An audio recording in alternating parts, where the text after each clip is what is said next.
The Lord be with you. And with your spirit. A reading from the Holy Gospel according to Matthew. Glory to you, O Lord. Jesus proposed another parable to the crowd, saying, "The kingdom of heaven can be likened to a man who sowed good seed in his field. While everyone was asleep, his enemy came and sowed weeds throughout the wheat, and then went off. When the crop grew and bore fruit, the weeds appeared as well. The slaves of the householder came to him and said, 'Master, did you not sow good seed in your field? Where have the weeds come from?' He answered, 'An enemy has done this.' His slave said to him, 'Do you want us to go and pull them up?' 'No,' he replied, 'for if you do, you might pull up the good along with the bad.' Then he let them grow together until the harvest. And when the harvest time came, he said to the harvesters, 'First go and collect the weeds, but tie them in bundles for burning, but gather the wheat into my barn.' He proposed another parable to them. 'The kingdom of heaven is like a mustard seed that a person sowed in a field. It is the smallest of seeds, yet when it is grown, it is the largest of plants. It becomes so large that birds of the sky will come and dwell in its branches.' He spoke to them another parable. 'The kingdom of heaven is like yeast that a woman took and mixed with 3 measures of wheat and flour until the whole batch was leavened.' All these things Jesus spoke to the crowds in parables. He spoke to them only in parables to fulfill what had been said through the prophets. I will open my mouth in parables. I will announce what is hidden from the foundation of the world." Then dismissing the crowds, he went into the house. His disciples approached him and said, "Explain to us the parable of the weeds in the field." He said to them in reply, "He who sowed good seed is the Son of Man. The field is the world. The good seed is the children of the kingdom. The weeds are the children of the evil one, and the enemy who sows them is the devil. The harvest at the end of the age, and the harvesters are the angels. Just as the weeds are collected and burned in the fire, so will it be at the end of the age. The Son of Man will send his angels, and he will collect out of his kingdom all who cause others to sin and all evildoers. They will be thrown into a fiery furnace where there will be wailing and grinding of teeth. The righteous will shine like the sun in the kingdom of their Father. Whoever has ears ought to hear." The Gospel of the Lord. Praise to you, Lord Jesus Christ. Let the words of the Holy Gospel of our sins be blessed.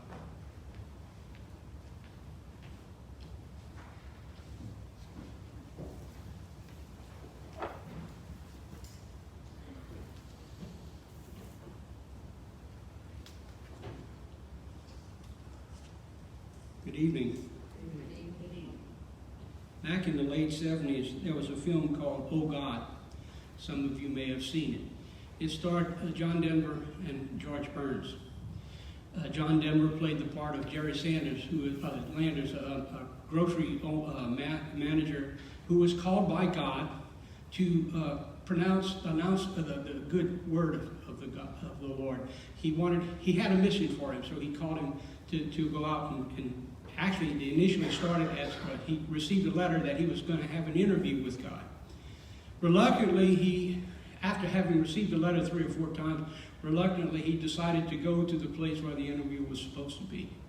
So he meets God, and of course he has to go through a couple of different reasons or ways to be able to, for God to prove that he is who he says he is. Now, Jerry reluctantly takes up the message. He goes out and does the job that God called him to do. Toward the end of the movie, Jerry's lost his job, and he has a meeting with God. He's kind of upset about what was going on. He feels that he's failed. And he tells God, he says, "Look," he says, "people think I'm a nut, and I lost my job." God consoles him by telling him he didn't fail. He did a good job. He says, "You're in good company. People like Galileo, Christopher Columbus, and Johnny Appleseed. They too were considered nuts, yet they succeeded because they did the job that God called them to do."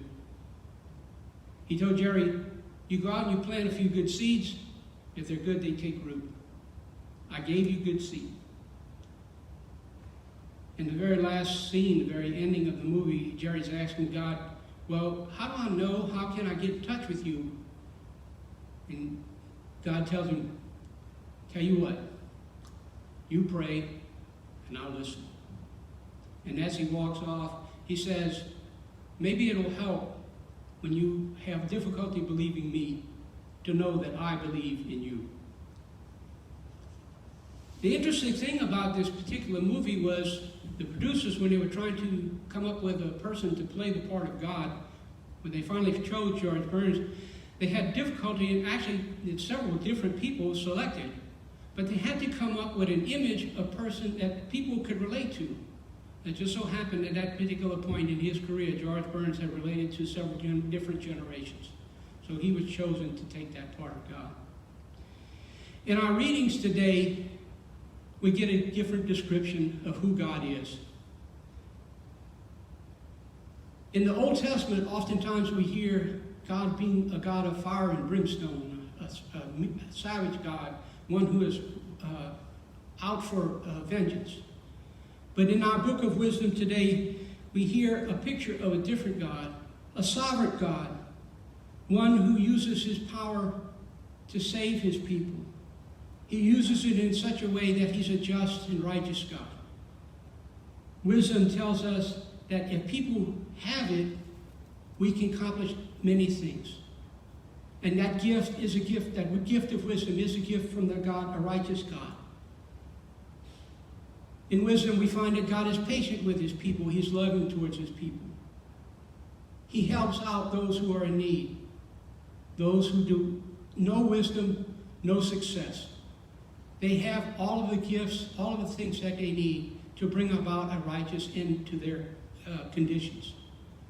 We just have to trust and we just have to believe who God is. Those who lack wisdom are doomed to a life of uneasiness, a life of unhappiness. In our responsorial song, we actually see today how that gift of who God is, that description of who God is, is reaffirmed. We hear over and over from this psalm, it reminds us that God is loving and forgiving. He is abounding in love for us. And our description of God continues in our reading from the letter of St. Paul. Paul tells us that to his people, in his letter to the Roman, that God is shown as a beautiful person, a person with quality who works with his people. He intercedes for them in their time of prayer. Because we don't know often how we ought to pray, God hears our prayers even before we say them. That good and loving God is the God of the image that we have to keep in our minds. In today's scripture passage, Jesus uses the analogy of a farmer who actually went out and sowed wheat in his field. And by sowing good seed into the garden, he expects a good garden, a good harvest. But the devil comes and sows weeds into the field. But God allows those good and bad to work together, just as the farmer allowed the weeds and the wheat to grow together. You see, all of us have a chance to succeed in life, even those now who don't believe in God, who may not trust in him always. We all have that possibility of succeeding. God plants in our hearts, in the hearts of the people of this world, good seed, the seeds of righteousness, the seeds of love, the seeds of compassion. Maybe you have a son or a daughter as faith is failing. You might be concerned about that son or daughter because you don't see him coming to church often enough. God tells us to be patient and understanding with those people, our family members, who we ought to invite to Mass on a regular basis. If we aren't not so patient with them, we may make the mistake of saying something angrily and end up pulling up the good with the bad. Be patient. Just because you don't see what's going on doesn't mean that something isn't happening. The best way for us to plant those good seeds is to come to the church often, to be in our own prayer life, to be strong. Just as plants need watering and nurturing, so too our own spiritual life needs watering and nurturing. And we can nurture our brothers and sisters by praying for them. We can nurture our family members by praying for them. If you have young children, bring them to church often. We need to receive the sacraments because they are the gift. They are that produce that makes us a good harvest. If you have an older child, just send out an invitation, but be patient and wait. Maybe you are concerned right now because of a job situation. You might think that you're doing a good job, but for whatever reason you feel like you're falling behind. God sees what's in your heart. Be the best employee that you can be, and you will bear fruit in that job. We're all concerned about the current situation with the coronavirus. The pandemic is creating a lot of havoc in a lot of different people. And you see everything else that's going on in the world, all the problems, the unrest, and you think to yourself, how can God permit such evil to happen in the world? God reminds us that we're all free. We all have a free will. But He has planted in our hearts the gift of love, the gift of mercy. He has planted in us good seeds that will bear fruit. There's always a point in our lives when things can turn around, especially in times that are difficult. We need to continue to hope and trust in God's promise for us. Our Lord goes before us daily. He wants us to bring hope into our lives every day. The world may not be able to bring you a secure job. It may not be able to bring you happiness.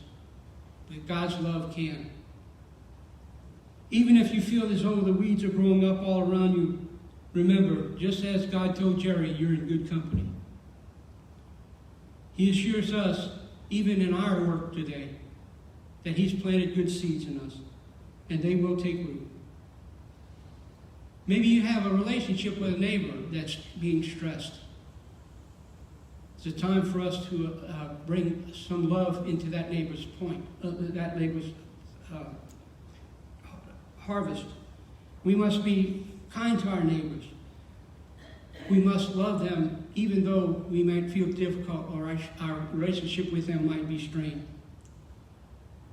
In his address to the people in Vatican City in January 2000, Pope Francis said, people end up destroying themselves by removing love from their own hearts. If we want to love, we must love our neighbors. We must trust that the seeds of God has planted in us. They destroy themselves oftentimes because they allow the seeds that the devil has placed in their hearts to grow. He tells us to remain in God, and God will remain in us. In those times when our relationships are strained and overgrown and with bitterness and neglect, there can be a circumstance where we may be to find a time to plant good seed. Right now, due to social distancing, it might be difficult to relate to our neighbors on a regular basis. But we have the technology today to offer them a phone call. We can talk to them through all the phone. We can offer to do something for that person. And who knows? By doing so, it might be the thing that changes that relationship around. The moments that we find, the opportunities that we feel as though things are happening in our lives, we can proceed with grace. We can proceed with mercy and patience. And our lives and the lives of those around us can be changed. My brothers and sisters, we're all called to be children of the light, children to shine in God's kingdom. God has given us good seeds.